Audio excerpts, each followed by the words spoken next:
اللہ کے ذکر کا جھاڑو اس دل پہ لگاتے رہو، اللہ کے ذکر کا جھاڑو اس دل پر، ذکر الہی کا جھاڑو لگاتے رہو۔ جب جھاڑو لگتا رہا لگتا رہا لگتا رہا، جب یہ مکان صاف ہو گیا تو مکین خود اس میں جلوہ گر ہو جائے گا۔ جب یہ مکان الحمدللہ الذی لم یزل عالما قدیرا حیا قیوما سمیعا بصیرا والصلاة والسلام على رسوله الذي أرسله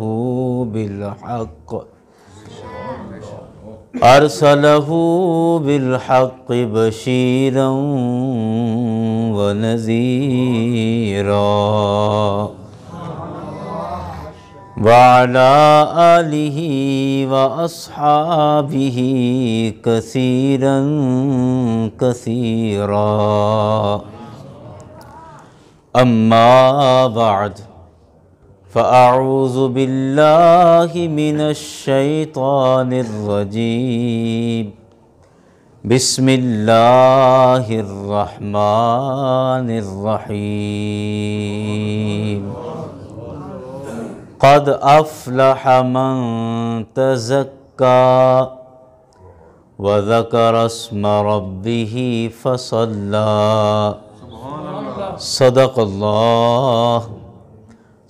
الله العظيم وصدق رسوله النبي الكريم الأمين إن الله وملائكته يصلون على النبي يا أيها الذين آمنوا صلوا عليه وسلموا تسليما۔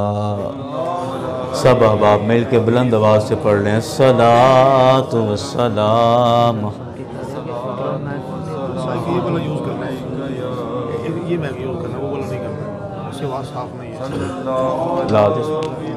الصلاۃ والسلام علیک یا شفیع المذنبین وعلی آلک واصحابک یا رحمۃ للعالمین۔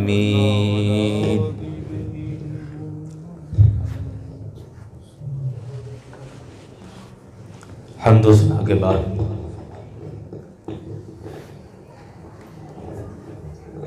واجب الاحترام علماء ذی احتشام، مہمانان گرامی، عوام اہل سنت، میں سب سے پہلے مبارکباد پیش کرتا ہوں انجمن طلبہ اسلام کے نوجوانوں کو کہ جو ہر سال عرس مبارک حضرت بابا بوٹے شاہ رحمۃ اللہ علیہ، حضرت بابا گلاب شاہ رحمۃ اللہ علیہ، حضرت بابا فتح شاہ رحمۃ اللہ علیہ، ان کے عرس مبارک کے موقع پر پچھلے 5-6 سالوں سے تصوف سیمینار کے نام سے خالصتاً صوفیاء کی تعلیمات کو عام کرنے کے لیے اس پروگرام کا انعقاد کر رہے ہیں۔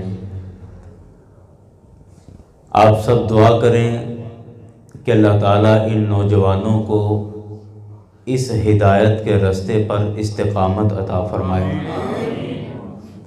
میں اکثر یہ بات عرض کرتا ہوں کہ جس عمر میں یا عمر کے جس حصے میں یہ نوجوان اللہ اور اس کے رسول کی دین کی تبلیغ کر رہے ہیں، ہم نے عام طور پر دیکھا ہے کہ ہمارے معاشرے میں اس عمر میں ہمارے نوجوان غلط رستوں پر چل نکلتے ہیں، نشے کی طرف چل جاتے ہیں اور دیگر